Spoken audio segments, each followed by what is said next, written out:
This is not just another shocking story, but a story full of lessons for everyone, both young and old, male and female, parents and guardians.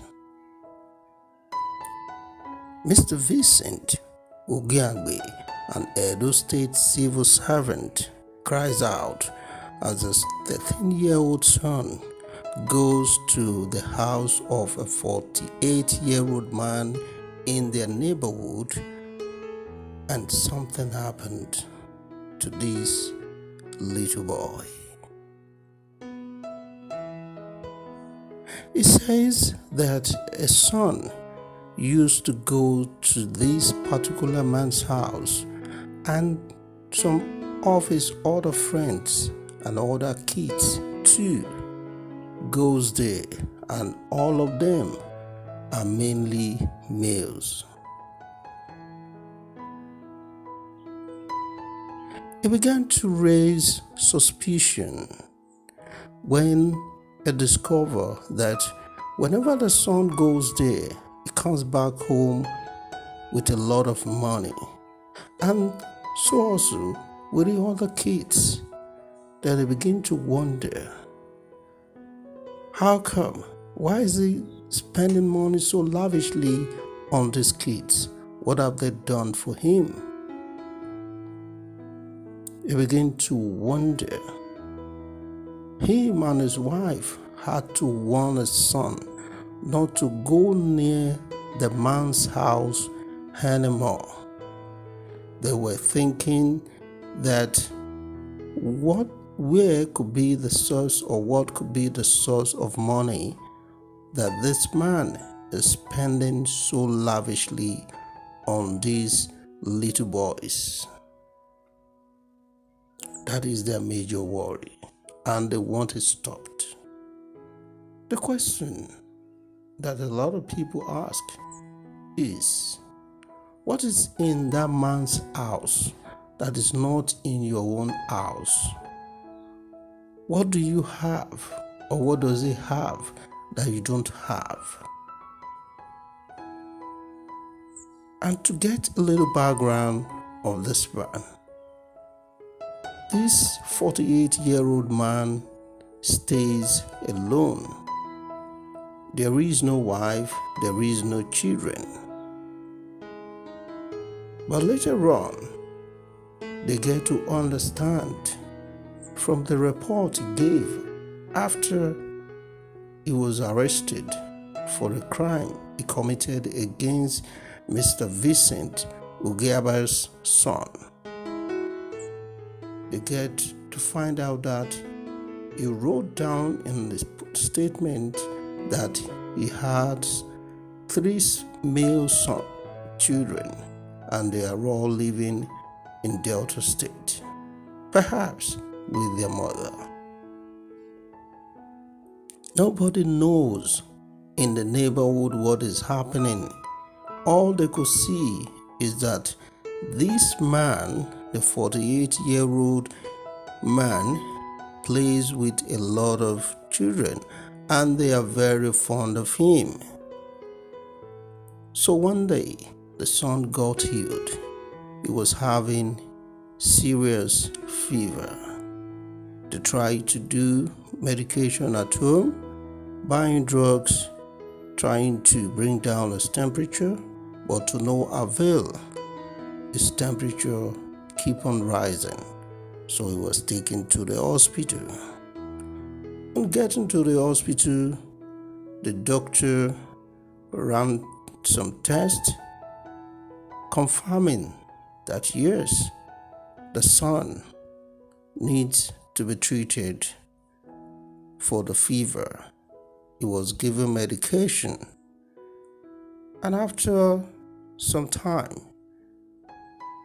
the doctor was baffled that it seems nothing is happening. His condition is not improving. But there was a previous person with identical illness and had recovered under discharge.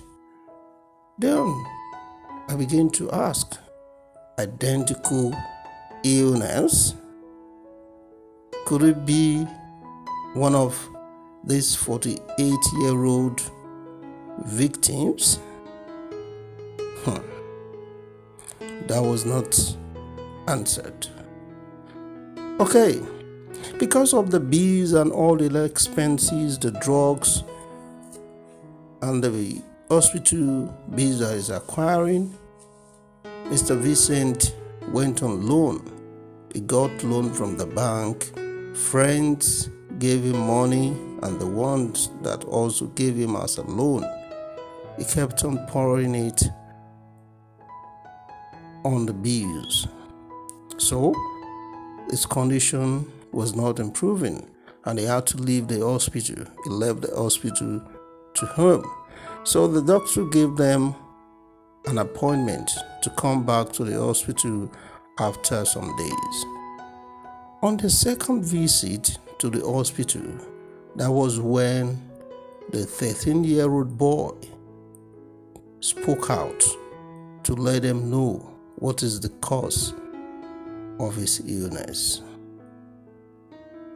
He told his father that the man's house that they used to go to play, that the man used to have sex with them.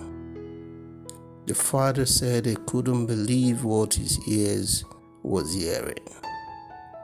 At first, he thought the boy could be joking, but the boy was serious, and that was what the boy could say after telling them that it is that man's house, Mr.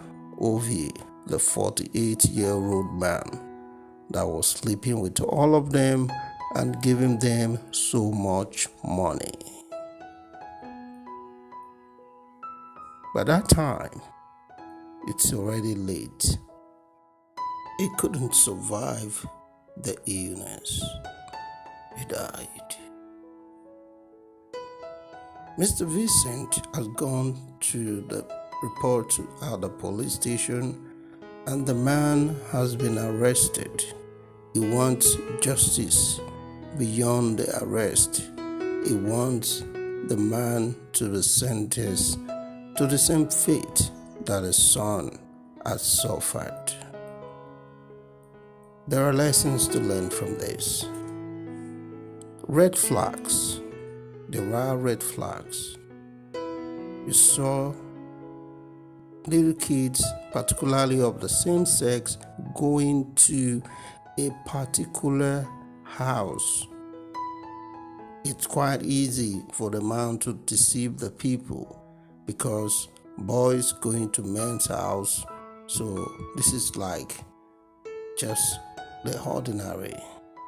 If it were to be girls going to the man's house, I'm sure everybody would have drawn the ears of their children. But because they were boys and they were all going and coming, nothing is happening. You need to educate the children. No matter who it may be, they should refuse. They should reject and shout. No matter where it is happening, once you educate them on how to react, let them understand that this is this and that is that. Open up, educate them, let them know where they can be touched and where they can't be touched. Let them know that no matter the gender the person may be, there are places that they can't touch you at all. You can't be touched in those private areas. It is your personal body and it remains your personal body. Only you, your father, your mother, your sister, your siblings, they can't touch those areas no matter what, except for medical checkup. And even medical checkup, if it's going beyond what you feel it shouldn't be, you shout. no matter what.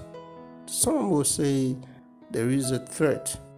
Yes, if you feel that this person has threatened you and you die in silence, that is the end for you. So speak out, shout immediately, instantly.